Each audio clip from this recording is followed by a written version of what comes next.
আসসালামু আলাইকুম প্রিয় ভিউয়ার্স, আমি এখন দাঁড়িয়ে আছি ঢাকা খুলনা মহাসড়কের গোপালগঞ্জের নিমতলা নামক বাস স্ট্যান্ডে। এখানে দেখছেন সাইনবোর্ডে লেখা হরিদাসপুর পশ্চিমপাড়া বাস স্ট্যান্ড, নিমতলা নামক স্থান, তার হরিদাসপুর ব্রিজের পশ্চিম পাশে। তবে আপনারা দেখুন দূরেই একটা লোক শুয়ে আছে, দেখতে পাচ্ছেন। আমি কাছে গিয়ে দেখাচ্ছি। যেখানে রাস্তা পার হওয়া বা গাড়ি চলাই সমস্যা, সেখানে আমি এক ব্যক্তিকে দীর্ঘদিন যাবৎ এই রাস্তার পাশে দেখছি। দেখুন আপনারা তাকে দেখছেন, তিনি ঘুমিয়ে আছেন, বয়স্ক নিম্নশ্রেণী অবস্থায় শুয়ে আছেন।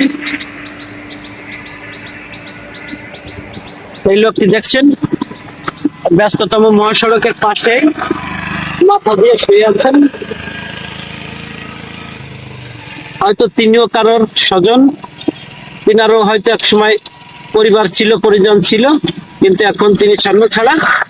তিনি এই ঢাকা খুলনা মহাসড়কের গোপালগঞ্জের হরিদাসপুরের পাশেই নিমতলা নামক বাস স্ট্যান্ডের একেবারে কাছেই রাস্তার উপরে শুয়ে আছেন বলা যায়। দেখছেন পাকা রাস্তা থেকে 4 আঙ্গুল মাত্র ফাঁকায় তিনি শুয়ে আছেন, কিন্তু খুবই অনিরাপদ জায়গা। বয়স্ক লোক।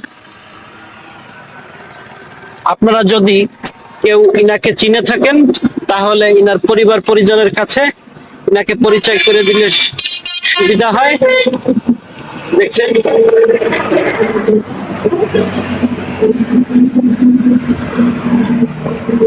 আবার অনেক সময় স্বেচ্ছাসেবী ব্যক্তি বা প্রতিষ্ঠান আছেন যারা এই ধরনের লোকের মঙ্গলের জন্য কাজ করেন, পরিবেশটা তৈরি করে দেন, থাকা খাবার ব্যবস্থা করে দেন, অসুস্থ হলে সেবা শুশ্রূষা সহ চিকিৎসার ব্যবস্থা করেন, মারা গেলে দাফন কাফনের ব্যবস্থা করেন। তারাও ইনাকে একটু দেখতে পারেন, ইনাকে উদ্ধার করতে পারেন, ইনাকে ব্যক্তি বা প্রাতিষ্ঠানিক পর্যায়ে সেবাদান করতে পারেন, অথবা যদি কেউ চিনে থাকেন এই ভিডিওর মাধ্যমে ইনার পরিবার পরিজনের কাছে ফিরিয়েও দিতে পারেন। দেখছেন ইনি কিছুই টের পাচ্ছেন না, ইনি ঘুমিয়ে আছেন। আপনারা একটু খেয়াল করে দেখুন, চিনতে পারেন কিনা। আপনাদের দ্বারা যদি এই বৃদ্ধ ব্যক্তি, অসহায় ব্যক্তি, তার পরিবার পরিজন ফিরে পান অথবা কোনো আশ্রয়ের ঠিকানা খুঁজে পান, তাহলেই আমার এই ভিডিও বানানোর উদ্দেশ্য পূরণ হবে। আমি আপনাদের প্রতি ও মহান আল্লাহর প্রতি কৃতজ্ঞ থাকবো।